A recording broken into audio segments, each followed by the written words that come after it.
I've been coaching clients for the last 5 years now, and there is so many lies out there on exactly what you need to do in order to get your coaching offer to 100K per month. So in today's video, what I want to do is really tell you exactly all of the bad advice that all of these gurus, these so-called gurus, keep telling you and actually keep pushing you away from that 100K per month mark. So if you're a coach, a consultant, an agency owner, and you want to get more clients to actually push you past that mark, this video is exactly for you, because I've been doing it for 5 years. I've gone through all of the mistakes, so I want to save you a lot of time, wasted, stress, etc., in order for you to get started on the right foot. So with that being said, let's get straight to it. Now, to kind of illustrate this is where you're at right now. And let's say you're at zero, okay? You're just getting started and your journey is 100K per month. And we're gonna add this here. Okay, and here is all of the things that I'm going to say that are all the bad advices that actually don't take you forward to that mark. It's actually going to take you back, because these are all of the time wasters. This is everything that you actually don't want to do, because it's literally just going to completely waste your time, energy, effort, money, and so on and so forth. So with that being said, let's get straight to it. The very first bad advice that I keep getting here more and more and more again is actually get more followers. Okay, now what does that mean? A lot of people think, well, if I get more followers, I'm going to get more views. If I get more views, I'm going to get more sales, right? But this isn't how it works in today's day and age. It's not 2021, it's not 2016 anymore, it's 2025. Things have changed. Matter of fact, more followers means absolutely nothing, okay? So when I was coaching people on e-commerce and I was teaching them how to start selling on Amazon FBA, in the very beginning I had about 20,000 subscribers and followers across YouTube, TikTok, and Instagram, okay? And I was making anything between 20 to 30K each and every single month. And I thought to myself, well, you know what? If I just get more followers, if I just jump on a trend, I'm gonna get more followers, more views, and therefore I'm going to get more customers. So I started talking about side hustles, how to start making your first couple of £100, or how to react to side hustles, which ones were working, which ones are not. And that did really well for me. My views went from 2,000, 5,000 a video to all of a sudden 10,000, 50,000, 100,000 per video. I even started getting videos in the millions, okay? And I get a lot more views on my website, but guess what? My sales actually went down because those views came from not exactly my target audience. My target audience was 18 to 30-year-olds who had money in order to start a business, and my all of a sudden audience became much younger, who could never afford any more services. So focus on actually your target customer, your target viewer. Think about who exactly you're going to target first and foremost and go for them, okay? Don't start looking for virality unless you want to become famous, and that's kind of what you get your kicks out of. If you want to get more followers, more likes, then so be it, but guess what? It's not going to get you paid. And I actually got a student right now whose name is Nikos. He's actually doesn't have that many subscribers or followers at all. I'm going to get the editor to post to show his YouTube channel right now, and he is actually making over 10K each and every single month, and his views never go past 1,000 on YouTube. But because he's very direct on who exactly is he trying to help, he gets those people to believe in him and buy from him. And they don't care how many views he gets, they don't care how many subscribers they get. All they care about is whether or not this person is going to add value and get them to where they want to be. So focus on your target viewer, not getting more followers, okay? It is so important. Next one is sell high ticket, okay? Oh my God, I hate this one, because there's so many gurus that keep telling you, you know what, you need to sell high ticket. You need to sell high ticket because high ticket means more money equals more profit, better clients, and so on and so forth. But here's the reality, guys. I've been doing this for 5 years. I'm telling you this right now. You are going to set yourself up for failure if you're just charging high ticket off the bat, okay? What does that mean? Because if, let's say you're a fitness coach right now, you've got your diploma, you got yourself your certificate, and you're just going to start doing online coaching.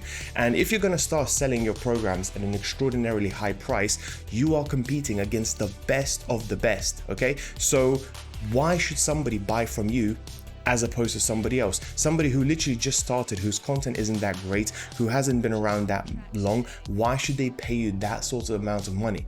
There is no reason why they should be paying you that. And what will happen is you're going to put your prices up so high, but guess what? Nobody's actually going to be buying from you because there are so many other coaches out there who've been doing it for much, much longer. So in my personal opinion, at the end of the day, what it actually comes down to is really simple, and that is supply and demand. And in the very beginning, your supply is actually very high and your demand is pretty much non-existent. So what you need to do in order to get started is charge as little as possible. In my opinion, actually start with free, and then once you get the testimonials, once you get the results, once you get the referrals, once you understand exactly how to get your potential clients results, then you can start increasing your prices as the demand starts to grow. But in the very beginning, if you start charging incredibly high prices, literally everybody's going to say no, not interested, I'm going to go with somebody else, because it's really that simple. Okay. And also what I wanted to say is, when it comes to this and all of these gurus that tell you to sell high ticket and get your dreams up, so to speak, they focus more on their sales rather than their own. Okay. They focus on their sales more than yours. Okay. In the very beginning, it's really, really simple economics. You have to start with low ticket in the beginning, get the results, and then go from there. So let's move on to the next bad advice, and that is creating a course. Okay. So what do I mean by that? Now, here's a little story for you. Okay.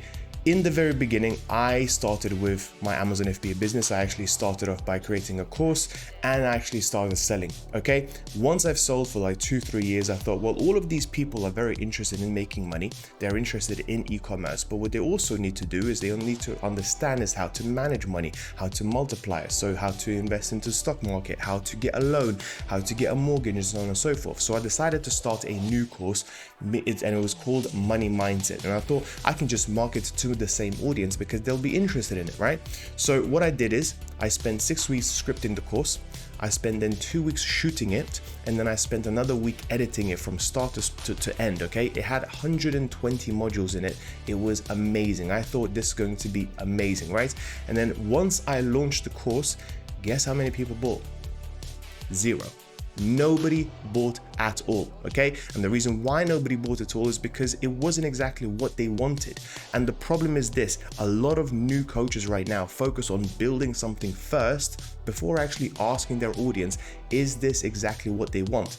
And the truth is, in most cases, it's not what they want. It's what the coach wants to create, but it's not exactly what the audience wants from them. Okay. So what you ideally want to do is start by having a waiting list first. What do I mean by that? If you build an audience, what you need to do next is basically, once you're ready to launch something, just send out an email to your email campaign, the subscribers, or potentially put out a video and say, hey, I'm thinking about doing this. Would you be interested? I'm thinking about doing this course.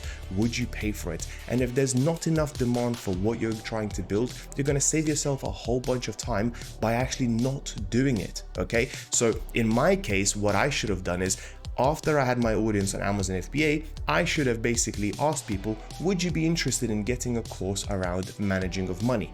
And if people were said yes, great. If people didn't respond or said no, then I wouldn't have bothered to do it in the first place, and it would have saved me months of work, money, stress, and so on. So don't create a course at the very start. It is a very, very silly, stupid thing to do, in my opinion. Okay. Then what we need to do is, next one is also build a community. Sorry for my terrible handwriting, but here's the truth. Communities have been really, really popularized in the last year or so because Alex Hormozi keeps pushing us onto School and other people keep pushing us onto Discord, Telegram, and so on and so forth. I have built communities and they are nowhere near as useful as you may think. Okay, what do I mean by that? So when I started, I thought, you know what, I'm going to build a community of free followers. They're going to come into my Facebook community, and once they start asking questions, I can push them onto a call, and then I can pay, get them to go onto my mentorship services. And in the very beginning, it sounded great. Okay, what happened was 200 people signed up on the very first day, and I was excited. I was just like, yes, this is amazing. I'm going to blow up my business. And they started asking questions, and then more people showed up, and then more people showed up, and then we actually capped it out at 1,000 members. Okay, and there was questions coming in each and every single day about how to start selling on Amazon, how to start your own e-commerce business, and so on. When we got to 1,000 members, I was spending over an hour each and every single day just answering other people's questions. And guess what? Once I answer a question, they have another question. And once I answer a question, they have another question. And all of this was happening for free. I wasn't charging them anything because I had the hope that I will get them onto a call and potentially get them onto my mentorship.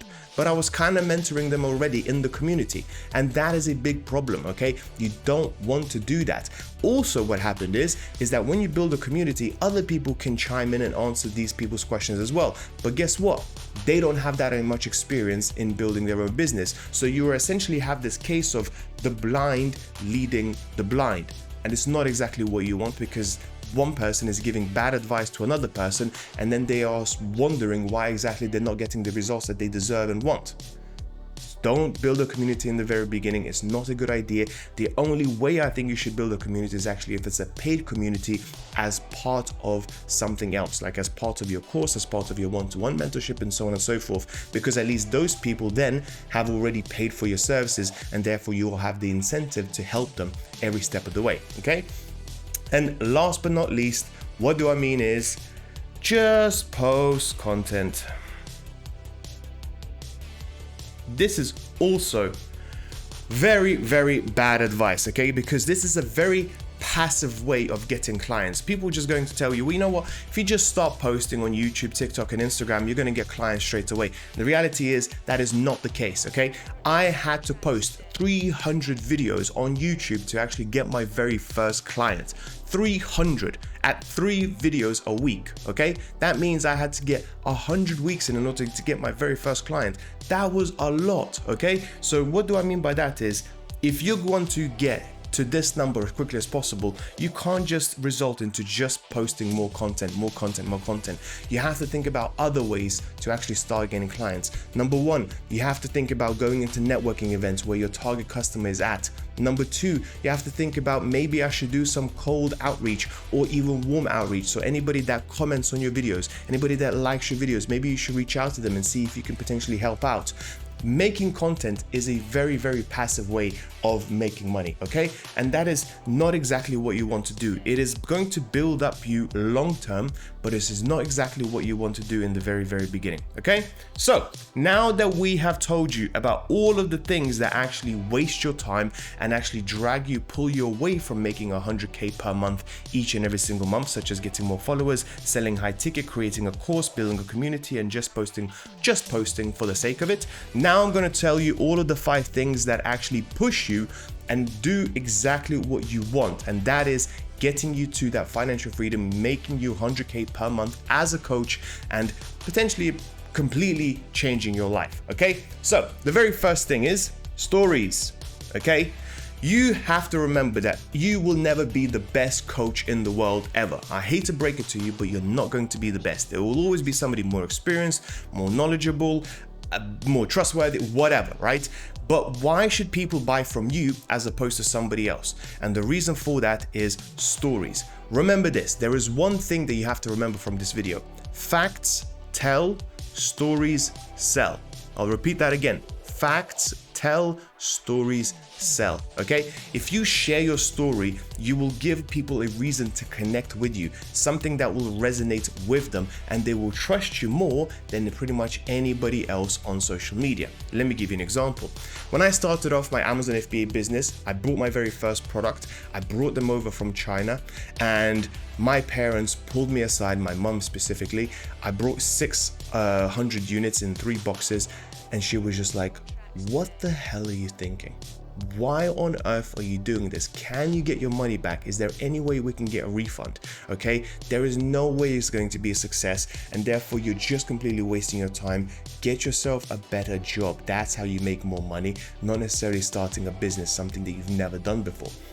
And because I shared this story, because I told people how discouraging my mom was, my dad was, my brother was, how discouraging all of my family was, even my friends started laughing at me, a lot of people actually resonated with that because they understand that entrepreneurship and business is lonely.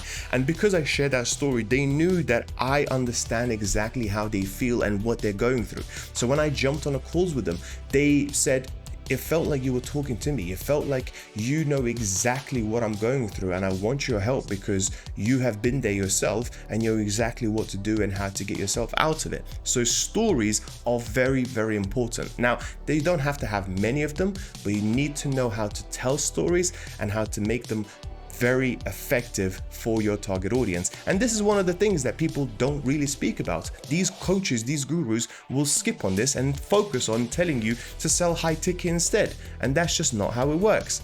Number 2, and that is emails. Okay?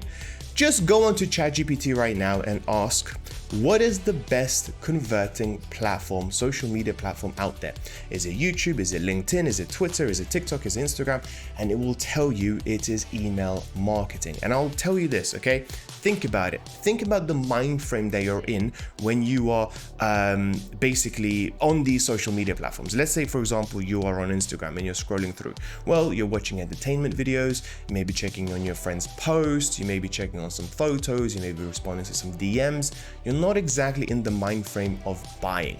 However, with emails, that is when you actually set time aside and you actually sit down and you read them carefully and you take them a lot more seriously. Just to kind of paint the picture for you, how weird would it be if you got your bank statement in an Instagram DM? Or how crazy would it be if your plane tickets came on TikTok Messenger? Or how strange would it be if your bills came to Snapchat? It would be strange, right? We don't associate those things with those social media platforms, right? All of your bills, all of your most important stuff comes via email. And you want your offer to be taken seriously. And this is why you should do everything you can to get your customers' emails as much as possible. And another benefit of an email is the fact that you may be relevant right now, but not so relevant a year from now, 2 years from now, okay? Maybe the algorithm has changed and your videos don't get as many views as them anymore. Maybe people have forgotten about you. But if you get their emails, you have at least one way of actually reaching out to these people and therefore getting their potential business. And if you ever were to sell your business or potentially, do whatever with it, the very first question the buyer may potentially ask is, how many emails do you have? How much customer data do you have? This is the only thing that you own. Everything else on social media you have right now, your followers, your likes, your comments, whatever, is rented. They are here 1 minute and they're going to be gone the next, okay? So keep that in mind. And when you launch your very first offer, you wish you had 1,000 people at least to reach out about your offer, and some of them would buy. It would be much, much higher conversion than any social media post you'll ever make. And this mistake actually cost me over £100,000 by not doing it from the very, very beginning. Next up, we have, let me just look at my notes. We have cold outreach, okay? And this is very unsexy, I'll be honest. Cold outreach basically means you have to reach out to your potential clients actively as opposed to waiting for them to come to you. It is very, very similar to just post more content, but basically what you need to do in the very beginning, if you're just a brand new coach, you have no content, you don't have any client results, you don't have any testimonials, you will have to do cold outreach. You will have to reach out to your potential clients.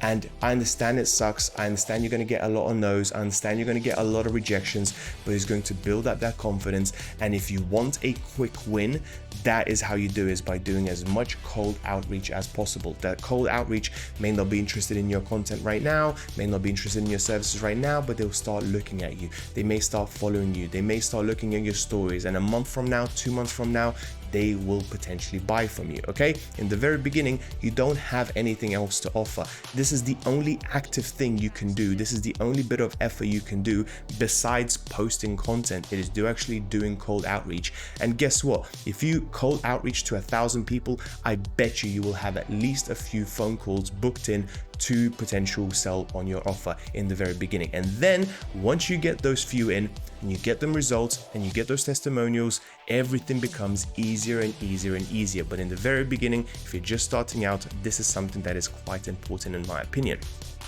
Next up, we have 2 more. The next one is refine your offer. So your offer.